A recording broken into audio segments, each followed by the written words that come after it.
Liam, after a tough start to the season, was that the ideal response from the players today?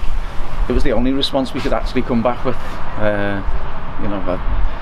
I was critical, and everything I said on Tuesday, stand by. I said, but what I did say also, there is good players here as well, but we probably needed probably a little bit more.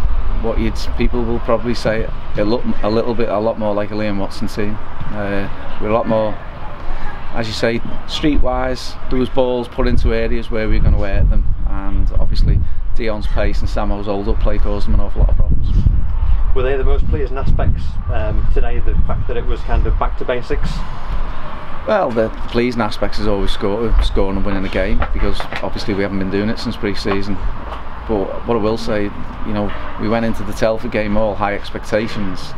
It's only 2 weeks later, so it's only 14 days. So we've had a shocking 14 days, and then you're looking at it.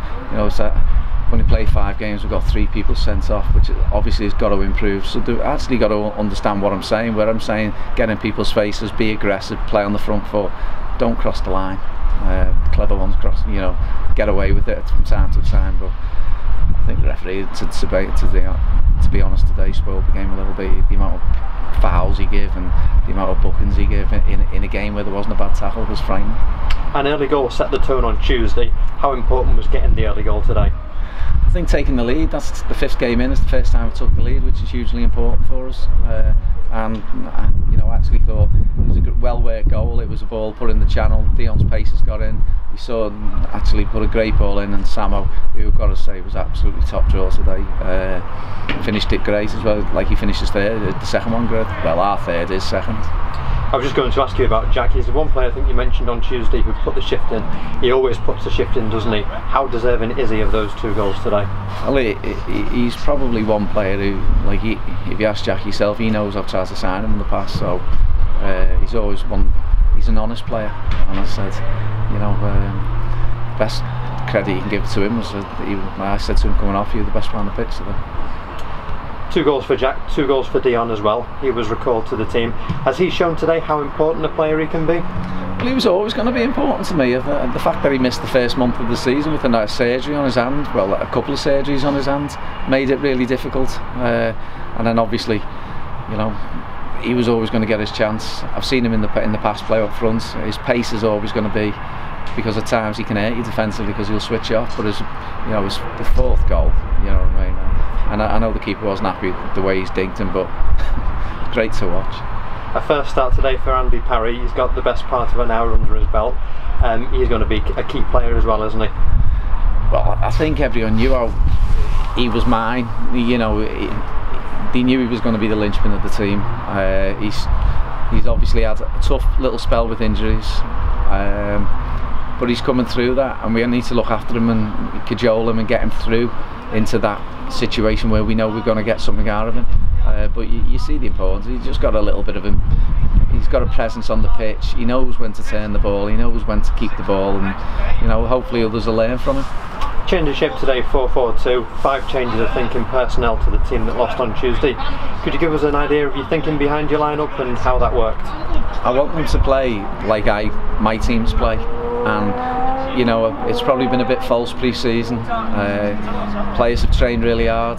Players have actually in pre-season produced good performances. I will say, and I can say this quite easily because I think in the past, it was 9-10, I lost every single game in pre-season yet won the league, so I know it's false, and then results now look false.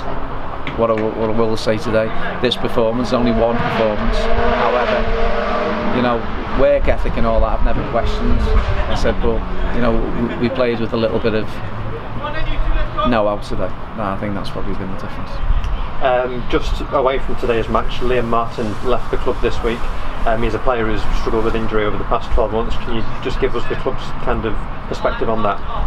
Yeah, well, Liam's had an ACL surgery in February.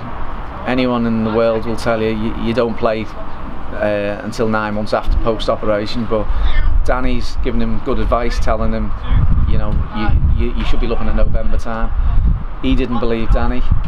He went and seen another another sports therapist who wasn't a physio, and was taking his advice and then wasn't believing what Danny was saying.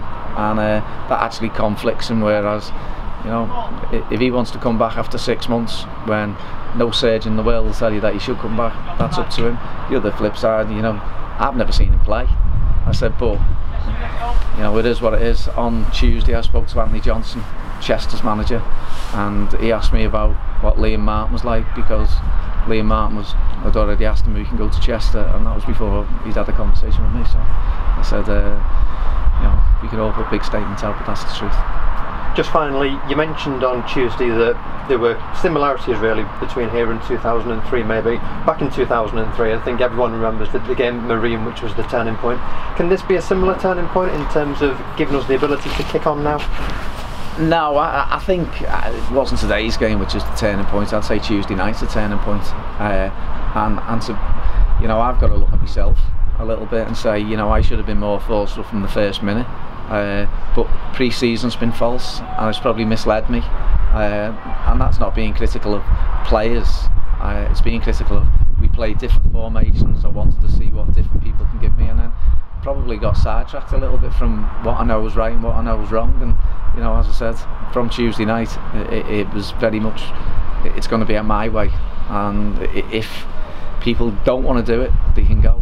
If people can't do it, they can also go, and we will improve between now and the end of the season, because I don't want to go to a summer where we're looking to sign 10, 11 players, because that's just ridiculous.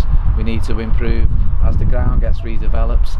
You know, phase one's done this summer, you know, phase two obviously will start next summer, and then we've got to improve. And I will go back and keep on saying, we've got to look at Chorley. And Chorley's, as I said, the benchmark. I think they beat Hereford again today. I said they're the benchmark in the fact that they built a spirit, they built a club, they built a team, they've added to the team, and obviously they keep their manager left in the summer, but obviously Jamie's been assistant manager, so he's probably only signed 2 or 3 players, and you know, and what I will say to Jamie's actually took them on again, which, you know, every credit to him. He's put a little bit more, probably a touch more flair in the team. I said, but he's kept them lads together, and you know, I want to emulate that spirit, because you know, that spirit carries you over the line. Well done today. Thank you.